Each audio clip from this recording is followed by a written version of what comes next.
Hey, what's going on everybody? Justin Sandy here. So today I'm going to go out and photograph some small birds, and it's going to be a bit challenging. The birds that I'm after are in the edge of a forest line on my property, and so there's a lot of shadows and low light to deal with. With that comes a lot of challenges, but I'm going to show you how to deal with those challenges, mostly the noise that comes along with shooting at higher ISOs and the software that I recently started using that cleans that noise up. So stick around, come with me, I'll show you some sample images as we go along, and then I'll show you how I cleaned up that image. There's a tree line really close to my house that I've seen some various different birds jumping in and out of. So I figured I would come out, set up my blind. It's early in the morning right now, I don't know if you can tell, but I'm trying to kind of get a jump on them and get out before it gets too light. I always try to get in there before light, or at least before most of the action starts. So that's what we're going to do this morning. And the blind I'm using is just a simple one from Amazon. It's really cool. It's basically a sit-down chair, and then you just reach behind you and pull the cover over you. And so I'll show you that. It's really neat. But let's stop talking and start getting into the hide and try to get some photographs.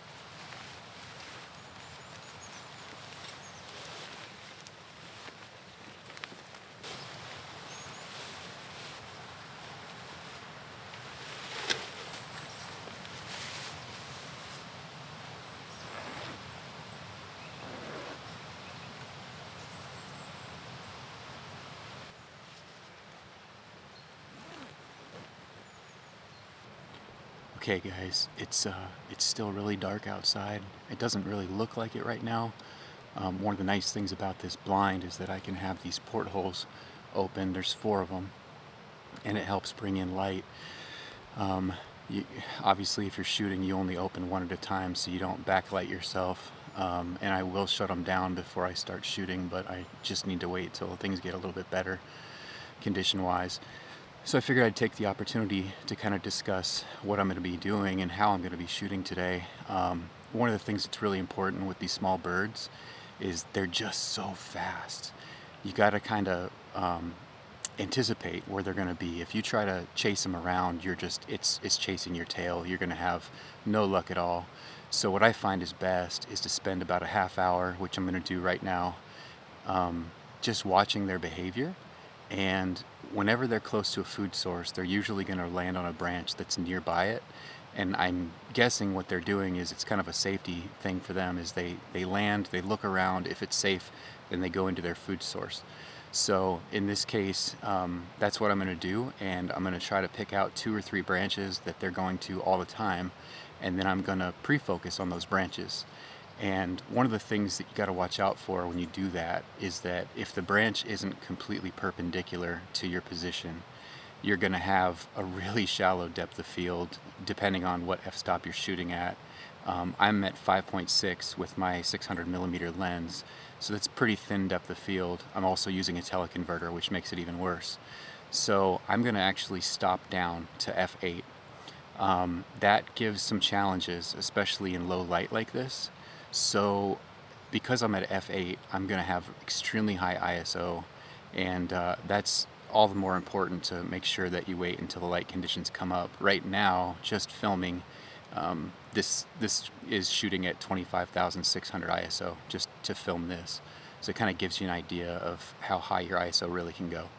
So anyway, just a little tip for shooting in these kinds of conditions. Hope you find it valuable. I'm going to go ahead and shut everything down now and wait for the light to come up. I'm going to lower my voice and watch and see what activity starts to kick up, and let's see what happens. Alright guys, hopefully you can see me. I'm using my flashlight from my iPhone to kind of light it up in here, but I just wanted to discuss real quick the lighting conditions again, because it's really challenging here in this tree line. I'm currently sitting at 1/500th of a second to try to capture a little bit of the action. That still requires that the birds stay really still. For birds like this, I typically like to be at a 2,000th of a second, but it's just not possible. Even at a 500th, I'm still shooting at ISO 25,600, which is just insanity.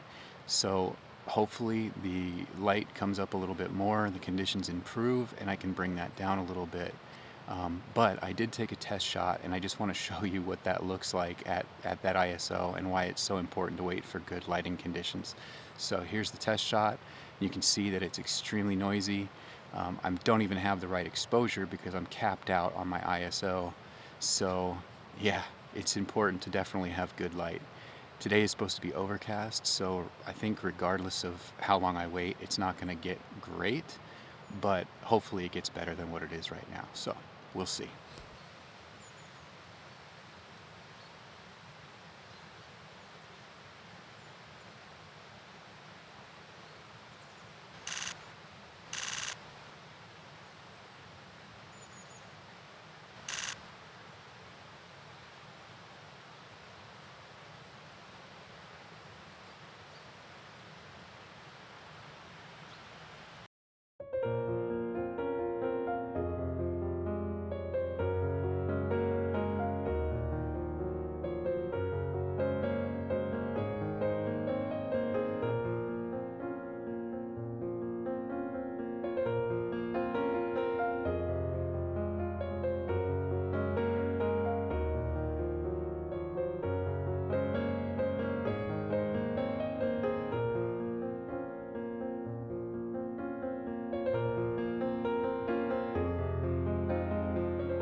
All right, everybody, welcome back. Before I go any further, I just want to address the use of a blind.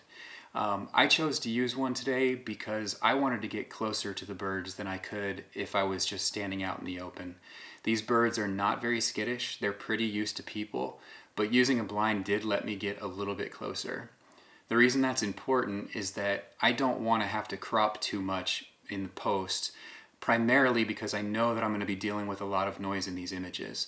If you try to crop it with an already noisy image, the noise just becomes that much more apparent. And so this allowed me to try to get much tighter, so I didn't have to crop in post-processing, and therefore giving me a cleaner image overall. So, shooting this morning did present several challenges. The low light was certainly one of them. As I mentioned before, I tried to stop down by one stop to f8.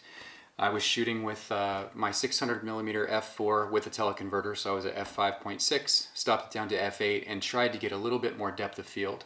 Now, as I mentioned earlier, trying to shoot a perpendicular branch is challenging. You can't always find that branch to be that way, and the reason you want it to be perpendicular is because that way, no matter where the bird lands, hopefully you're pre-focused in.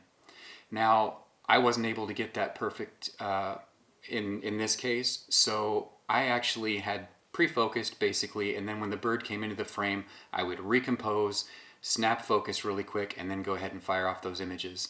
So it was a challenge, but I was able to overcome it. Frankly, the Z9 autofocus is incredible, so it really helps me to do that quickly with these small birds because they do move around so fast.